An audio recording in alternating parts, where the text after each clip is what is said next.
8h-5, vous êtes sur RMC, l'heure des explications avec Bérengère Boquillon. Revenons et arrêtons-nous sur l'affaire Sarah Halimi, Bérengère.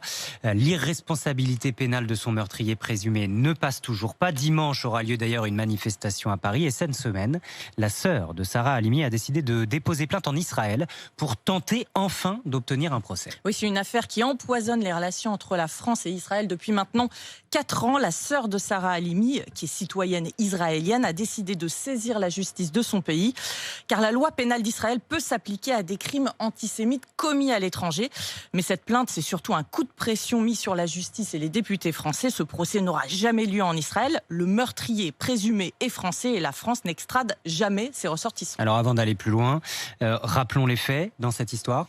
La nuit du 4 avril 2017, dans le quartier de Belleville à Paris, Kobili Traoré, 27 ans, de confession musulmane, fait irruption chez sa voisine Sarah Halimi, 65 ans.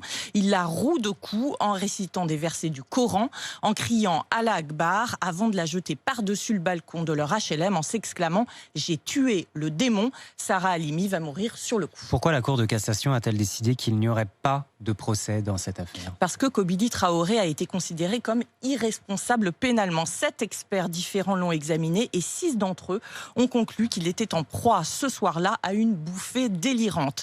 Ça équivaut à de la folie et la justice française a un principe fondateur: on ne juge pas les fous. C'est un gros consommateur de cannabis, il n'allait pas bien depuis plusieurs jours. Ce soir-là, il prend du cannabis et ce cannabis aurait provoqué chez lui ce qu'on appelle un trouble psychiatrique inattendu. Ça veut donc dire que si je suis accro au cannabis, si je suis saoul, je ne suis pas responsable de mes actes. Alors pas du tout. Quand vous êtes sous ou drogué, volontairement, la justice estime que vous devez anticiper les effets de votre consommation de drogue, d'alcool ou de psychotropes. Donc dans un accident de voiture, par exemple, être ivre ou drogué est une circonstance aggravante. Dans le cas de Kobili Traoré, la Cour estime que son trouble était inattendu. C'était en effet la première fois qu'il faisait ce type de crise après avoir pris du cannabis. Il ne pouvait donc pas anticiper ce qui allait arriver. Le caractère antisémite a tout de même été retenu dans ce meurtre. Comment peut-il être considéré ce soir-là à la fois irresponsable, mais tout de même antisémite? C'est une excellente question qui alimente forcément l'amertume actuelle devant cette décision. Une cour de cassation, elle ne juge pas sur le fond. Elle vérifie juste que le droit a été respecté. Kobili Traoré a été déclaré fou au moment de son meurtre. Dans la loi française, on ne juge pas les fous, le droit est donc respecté.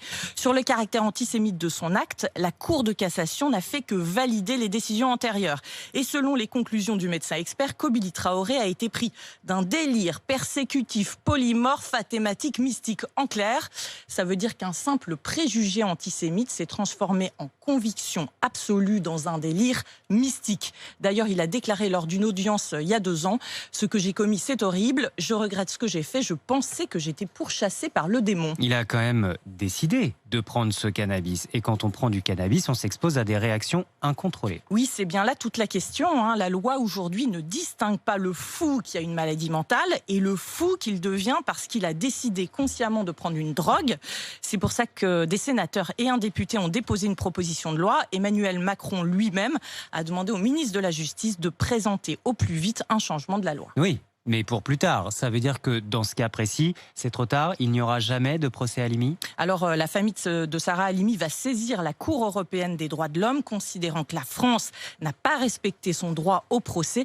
Un arrêt de cette Cour peut conduire la justice française à revoir sa décision. En attendant, Kobili Traoré est actuellement en hôpital psychiatrique. Il est astreint à des mesures de sûreté pendant 20 ans. Merci beaucoup, Bérengère Boquillon. Explication encore une fois très claire ce matin.